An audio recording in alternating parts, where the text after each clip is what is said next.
तो वाल्मीकि रामायण के अनुसार मिथिला में एक बार अकाल पड़ा था। तब राजा जनक को सलाह दिया गया कि वे वैदिक अनुष्ठान करके खेतों में स्वयं हल चलाएंगे तो वर्षा होगी और अकाल खत्म हो जाएगा। वैशाख माह के शुक्ल पक्ष की नवमी तिथि को राजा जनक ने खेत में हल चला रहे थे। उसी दौरान एक बक्से में उनका हल टकराया। उन्होंने उसे धरती से निकाला और खोला। उसमें एक कन्या शिशु थी जिसका नाम सीता रखा गया। इस तरह सीता से माता पिता की उत्पत्ति हुई थी।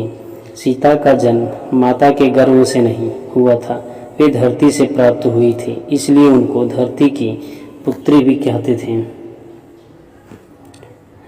सीता की जन्म की दूसरी कथा जो है वो बृहदारण्यक पुराण की कथा के अनुसार सीता जी रावण और मंदोदरी की पुत्री थी, जिसे रावण ने जन्म के बाद समुद्र में फेंक दिया था। वहां से समुद्र की देवी वरुणी ने उस पुत्री को धरती माता को सौंप दिया। फिर धरती माता ने उसको कन्या राजा जनक को दे दिया। वहीं कन्या जनक नंदिनी सीता के नाम से लोकप्रिय हुई और उनका विवाह भगवान राम से हुआ। सीता ही रावण की मृत्यु का कारण बनी। कथा के अनुसार वेदवती नामक स्त्री का माता सीता के रूप में पुनर्जन्म हुआ था। वेदवती विष्णु भक्त थी और वे प्रभु हरि को पति रूप स्वरूप में पाना चाहती थी। इसके लिए कठोर तप किया। उसी दौरान रावण वहां से जा रहा था। उसने वेदवती को देखा और मोहित हो गया।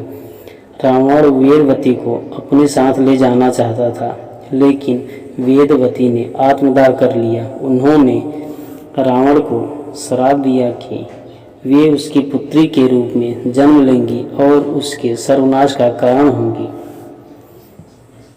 और माता सीता का तीसरा जो जन्म कथा है वह वाल्मीकि रामायण और बृहदारण्यक पुराण में सीता जन्म की कथा अलग अलग है। अद्भुत रामायण में सीता जन्म की तीसरी कथा है, जिसके अनुसार गृहस्थ ऋषि देवी लक्ष्मी को पुत्री रूप में पाना चाहते थे। वे इसके लिए तप कर रहे थे। एक दिन वे आश्रम में नहीं थे तो रावण पहुंचा और वहां मौजूद सभी ऋषियों को मारकर उसके खून को कलश भर दिया। उसे लंका में लाकर अपने महल में छिपा दिया। एक दिन मंदोदरी उस कलश को खोली और उसमें जमा खून को पी गई। इस कारण वह गर्भवती हो गई। बाद में उसने जन्मी बच्ची को कलश में ही रखकर मिथिला राज्य की भूमि में छिपाई। वहीं बच्ची सीता के रूप में राजा जनक को प्राप्त हुई। इन तीनों कथाओं में वाल्मीकि रामायण की कथा ज़्यादा प्रचलित है और लोकप्रिय मानी जाती है।